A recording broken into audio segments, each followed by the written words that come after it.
Nativa al tema, teniendo en cuenta que los estudiantes están definitivamente, aparentemente en contra del proyecto. Ayer han estado haciendo una extraordinaria, gigantesca cadena humana impidiendo el ingreso de las autoridades. Qué gusto saludarle, señor Yep. ¿Cómo está? Buenos días y bienvenido a Exitosa. Buenos días, Manuel. Buenos días, Nicolás. Un gusto compartir. Bueno, la pregunta es esa, ¿no? ¿Hay alguna otra alternativa? ¿Es necesaria, imprescindible el asunto de esa famosa oreja, de esos 9.000 metros cuadrados para darle viabilidad a la zona? Mire, la lectura que se obtiene, evidentemente que acá hay un gran ausente, que significa el proyecto en sí mismo, porque hay posiciones, está manifestada claramente las posiciones de las diferentes autoridades, entiéndase Municipalidad de Lima, el rector, como los estudiantes, pero ¿y dónde está el proyecto? ¿Alguna vez se ha socializado el proyecto?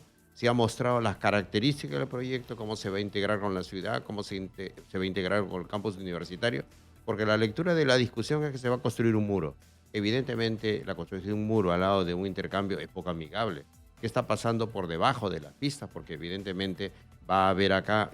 La solución urbanística es que podrían ser este viaducto, puede ser elevado, la parte baja se puede convertir en un bosque o se va a rellenar completamente con movimiento de tierras, de forma que la pista se asienta sobre suelo artificial construido.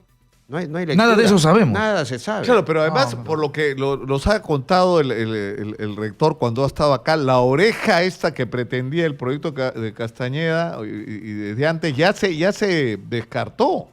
¿Y por qué? Porque lo que se ha constatado es que el flujo vehicular no es el que se había proyectado. Y basta con que vaya uno por la avenida Venezuela para darse cuenta. Se supone que lo que está en discusión es que hay que tomar un carril más de la avenida Venezuela, de la vía auxiliar, lo cual implica ocupar terreno de San Marcos, y me parece que ampliar dos carriles más para lo que vendría a ser la avenida Universitaria, que también implica tomar espacio de San Marcos. O sea, estamos hablando de un tema ya diferente, es decir, ¿no es cierto? Esto ya es otra cosa, ya es...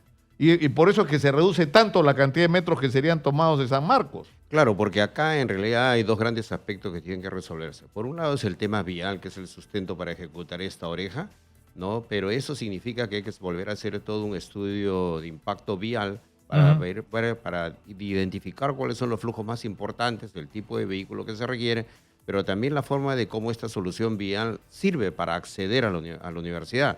No debe construirse ahí una barrera que separa la ciudad en dos sectores. No, la infraestructura que se haga tiene que ser amigable con el entorno. Es decir, el alumno que llega, ya sea por la avenida Universitaria o el que llega por la avenida Venezuela, sabe dónde va a ser su paradero de llegada y a partir de ahí se habilitarán las vías peatonales de accesibilidad al campus universitario. Nada de eso se sabe. Ahora hay un planteamiento urbanístico. Ahora, en la visión global, no deberíamos llegar a la conclusión de que esa visión de que el asunto de la solución a la viabilidad en Lima, al tránsito en Lima, al tráfico en Lima pasa únicamente por construcción física. No nos hemos pasado los últimos 30, 35 años haciendo desde los trébol, los viaductos, los pasos a desniveles, los doble carriles, los triple carriles, los puentes y todo lo demás, y lo que en Lima sigue siendo el mismo desastre de siempre. ¿Cuándo no debemos llegar a la conclusión de que necesitamos una gestión más integral de lo urbanístico y enfrentar los verdaderos problemas que significa semaforización, señalización, ordenamiento del asunto de las licencias de rutas, disminuir la cantidad de costes, ver si hay control con chatarreo o no, ver si establecemos un límite para los autos y los vehículos por año de uso, no sé, pues frenar el asunto de importación, qué sé yo. O sea, ¿no deberíamos tener esa visión integral y acabar con ese asunto tan reduccionista de creer que solo se resuelve el tema construyendo y construyendo? No hay duda, comparto esa misma idea de que tiene que hacerse una visión integral que implica no solamente construcción de vías para los vehículos privados, sino también, obviamente, todas las medidas que tienen que estar vinculadas al tránsito peatonal. También. Es importante también destacar que va a haber un nuevo escenario futuro en el sector, porque hay una línea 2 del metro que se está construyendo, que va a pasar por el eje de la avenida Argentina, que de todas maneras tiene un impacto de accesibilidad, y entonces tiene que analizarse ese nuevo enfoque porque va a tener un impacto naturalmente ¿no? Claro, Probablemente a favor. ¿pero qué significa ¿no? eso, arquitecto? Que de repente llegas a la conclusión que no necesitas un carril más en la Venezuela, Si por hace ejemplo. si se hace un Claro, estudio vial que por identifique supuesto. los flujos importantes y se construyen los futuros escenarios, podría llegar a la conclusión de que no se necesite o un replanteamiento del diseño. Claro. ¿No? Claro, Claro o sea, que por sí. ejemplo, mínimamente, o sea, lo que no cuesta prácticamente nada o cuesta muy poco, el asunto de semaforización entre las principales vías que agarren no solamente esa zona, no solo la Venezuela, no solo la Universidad, sino todas las vías grandes que están cercanas y se hace un rediseño de rutas, quizás no necesito, o sea, eso es lo que nos falta, enfrentar un tema desde un punto de vista urbanístico integral, ¿no? Mire, la gran ausencia del Estado en general cuando ejecuta obras importantes en el país es que no busca la forma de integrarse al detalle con todo el entorno urbano. El gran reclamo que se hizo, por ejemplo, en la construcción de la infraestructura de los Juegos Panamericanos es que tenía que habilitarse vías en el entorno para mejorar la accesibilidad de todo punto de vista. No puede solamente hacerse la construcción dentro de un recinto ajeno a lo que pasa en el entorno. Entonces, esa es una nueva cultura que va a tener que generarse en nuestro país para que el Estado, cuando efectúe proyectos, también contemple obras de adecuación en el entorno. Ahora, el tema es que el desarrollo de obras en muchas oportunidades implica la afectación, ¿no es cierto?, de propiedades, de terrenos, y eso exige la concertación. Ahora, si esto es un problema con los vecinos que van a ser afectados, mucho más importante es este tema cuando estás hablando de una universidad, donde estás afectando la vida de miles de estudiantes, de trabajadores, ¿no es cierto? Mire, y en el país hay experiencia, por supuesto, de ejecutar obras también en el espacio urbano, en la misma ciudad de Lima, ¿no? La construcción de la Paseo de la República, entiéndase, vía expresa, se hizo afectando todo un conjunto de propiedades de naturaleza privada. Recordemos todos, nosotros tenemos la edad en la que recordamos cómo los edificios quedaron como cortados, ¿no? Para que pueda construirse la vía expresa. Y lo mismo sucedió en el caso de la Panamericana del Norte, hace relativamente pocos años, el empalme de todo Sarumía, cuando se construye incluso el intercambio en Tomás Valle, ¿no? Va afectando cada uno de los predios al lado. Hace poco, como una de las últimas actuaciones, se ha sacado este terminal informal de Fiori. Sí. Y entonces todo eso es parte del proceso de habilitación. Pero cuando se hacen esos proyectos, naturalmente hay un acercamiento a los propietarios, a los posesionarios o a los usuarios. Y acá lo que ha habido es una ausencia de diálogo, naturalmente, con la comunidad universitaria.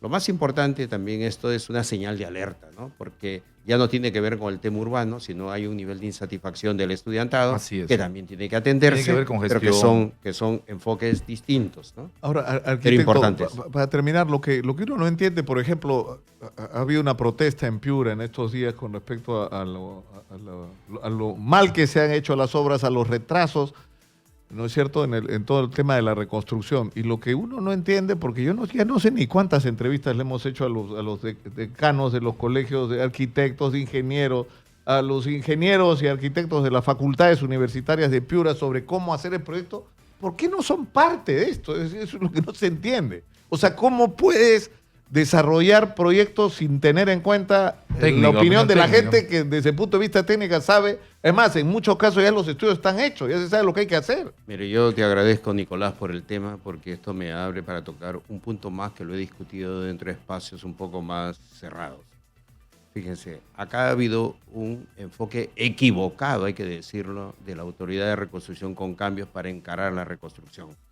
Y acá tenemos experiencias de las que se debió aprender. Chile, en un proceso de 4 años, pudo cumplir con la población damnificada y con la reconstrucción de sus ciudades sobre la base de elaborar planes maestros de reconstrucción. Apenas se produjo el desastre, se cambió la normativa y se estableció elaborar planes maestros de reconstrucción de cada centro poblado, llámese que tenga 1 millón o llámese que tenga 20.000 habitantes, porque el daño material ocasionado por un sismo, por un tsunami, lo que hizo afectó a población y el Estado quedó pendiente con las personas damnificadas. Y lo que tenía que efectuar es infraestructura, tenía que hacer proyectos de inversión, pero ese proyecto de inversión tenía que estar en el marco de un plan. Y entonces acá en el país no han entendido que tiene que hacerse el plan, porque siempre hemos dicho, después de la emergencia viene la etapa de la planificación. Claro. Y ese concepto de planificación la Autoridad de Reconstrucción con Cambio lo malentendió. Sí. Y siempre lo malentendió porque en vez de elaborar un plan maestro dirigido a construir o reconstruir la infraestructura, lo que siempre hablaba es que ya han hecho un plan, pero un plan de asignación de recursos económicos. Claro. Entonces, ¿qué ocurre? Y eso ha sido clarísimo en el Entonces- caso de la descolmatación del río, ¿no es cierto? Exactamente. Descolmatas el río, haces un murito por acá, pero no haces el desfogue, Mire. no haces el reservorio, o sea, no es ves parte de un... cabecera. Le da el dinero al gobierno regional, le da el dinero a la municipalidad y la municipalidad no sabe qué hacer. ¿Cómo hago yo un nuevo proyecto de desagüe? Así es. No sabe si plantea el drenaje pluvial, no sabe con qué cota, con qué nivel y cómo se va a hacer el refuerzo del río, cómo se va a... Es que todo eso se ve dentro de la planificación urbana. Dentro de ese Y plan en maestro, ¿no? Y aquí tengo que decir lamentablemente que otro sector del Estado, en vez de plantear planes maestros de reconstrucción, y lo digo como lo hizo Chile, Chile elaboró más de 100 planes maestros de reconstrucción y se demoró 3 meses. Y no lo hizo complicado convocando a la consultoría internacional, por favor. Lo hizo conformando las fuerzas vivas de cada uno de Pero los sí, no centros necesita poblados. desarticularlos. ¿Y no? Vas Donde a la gente incorporó diferente que a los sindicatos, a los profesionales. Y dentro de cada ciudad se conformó grupos de trabajo que ellos identificaron lo que tenía que hacerse. Claro. Y entonces, y con ese plan ya dio paso a la elaboración de los expedientes de construcción, sin demoras. A los 4 meses ya estaban Claro. efectuando Acá estás proyectos de 2 años inversión. y todavía estás en el expediente técnico. Y mire, y lo peor de todo, fíjese, lo que en vez de convocarse a planes maestros de reconstrucción, como le digo, se han convocado para elaborar planes de desarrollo urbano de toda la ciudad. Por favor. Entonces, de nuevo cambias el sentido de prioridad de las acciones. Y no lo vamos a ver. Y yo lamentablemente tengo que decirle que se va a vencer los 3 años y todavía no hemos hecho nada, pena. lamentablemente. No, y el problema que tenemos es que se nos vienen las lluvias de nuevo y Efectivamente. va a haber que replantearlo todo desde el comienzo. Muchas gracias al arquitecto Arturo Yep, decano Gracias, del muy Colegio de gentil, señor Arquitectos Yep. del Perú, por estar con nosotros. Vamos a la pausa, volvemos con más. Esto es Exitosa.